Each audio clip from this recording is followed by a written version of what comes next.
వైఎస్ఆర్సీపీ శ్రేణుల్లోనే కొంతమంది యువత ఉన్నారు. యువత నుండి తెలుసుకుందాం పరిపాలన ఏ విధంగా ఉంది, జగ్గేపేట నియోజకవర్గం, మరి సామినేని ఉదయభాను గారు గెలుస్తారా లేదా అన్నది కూడా తెలుసుకుందాం. నమస్తే అండి, మీ పేరు? సుభాష్ అండి నా పేరు. సుభాష్ గారు, ఎలా ఉంది సార్ జగ్గేపేట నియోజకవర్గంలో ఎలా ఉంది వైసీపీ ప్రభుత్వం? జగ్గేపేటలో అయితే సామినేని ఉదయభాను గారు చాలా డెవలప్మెంట్ చేశారండి 5 yearsలో.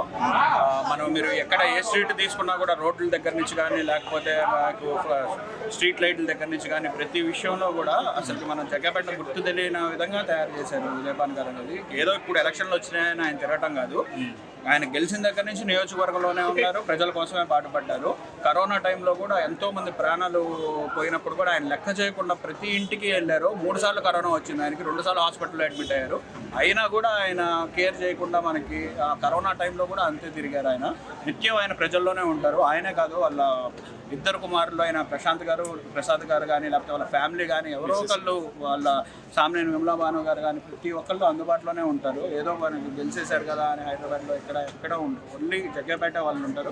జగ్గేపేటలో మీకు ఏ విషయం ఎప్పుడు కూడా ఎక్కడ ఏ టైంలో అయినా మనం ఇంటికి వెళ్ళొచ్చు, డోర్ నాక్ చేయొచ్చు, ఏ విషయం అయినా వెంటనే అక్కడికక్కడ పరిష్కరిస్తారండి. వైఎస్ఆర్సీపీ పార్టీ శ్రేణులే కాదు, మీరు జనసేన వాళ్ళైనా కానివ్వండి, టీడీపీ వాళ్ళైనా కానివ్వండి, మా కష్టం ఉందని ఉదయభాను గారి ఇంటికి వస్తే మాత్రం డెఫినెట్గా ఆయన మాత్రం అది ఆ కష్టాన్ని తీర్చి దానికి సొల్యూషన్ చూసి పంపిస్తారండి. అలా వైఎస్ఆర్సీపీ కుటుంబాలని డబ్బులతో కొనాలని చెప్పేసి కొంతమంది ప్లాన్ చేస్తున్నారు కదా, ఈ విషయంలో వైఎస్ఆర్సీపీ కుటుంబాలు మరి డబ్బులకు అమ్ముడుపోయడానికి ఏమైనా ఛాన్స్ ఉందా? ఓట్ బ్యాంకింగ్ డబ్బులతో అయితే ఎవ్వరూ వైసీపీ వాళ్ళని కొనలేరండి. ఎందుకంటే భానుగారు ఆల్రెడీ ప్రేమతో కొనేశారు అందరినీ. ప్రేమే ఉంది ఆయనకి. ఆయన ఎప్పుడో ఆయన మనుషులని ప్రేమలతో గెలుచుకున్నారు ఆయన.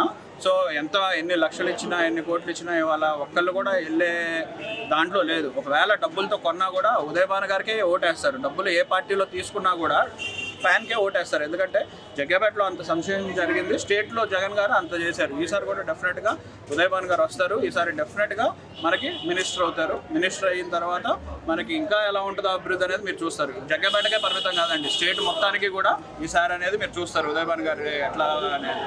డెఫినెట్గా ఇవాళ మీరు చూస్తారండి, వాళ్ళ నామినేషన్కి 60,000 పైన మంది వస్తున్నారు. ఎక్కడెక్కడి నుంచో వాలంటీర్గా వస్తున్నారండి. ప్రతి ఒక్కళ్ళు కూడా ఈ ఎండలో ఎండ 46 degrees ఉంది ఇవాళ, అయినా కూడా వాలంటీర్గా వస్తున్నారు. మీకు అంటే డెఫినెట్గా అది ఉదయభాను గారి మీద ప్రేమ, వైఎస్ఆర్సీపీ మీద ప్రేమ, జగనన్న మీద అభిమానంతోనే ఇవాళ తండోపతండాలుగా తరలి వచ్చారండి. మీరు చూసుకుంటే ఇది కనీవిని ఎరగని రీతిలో ఇవాళ నామినేషన్ అనేది జరగబోతుంది. డెఫినెట్గా అది మీరు చూస్తారు.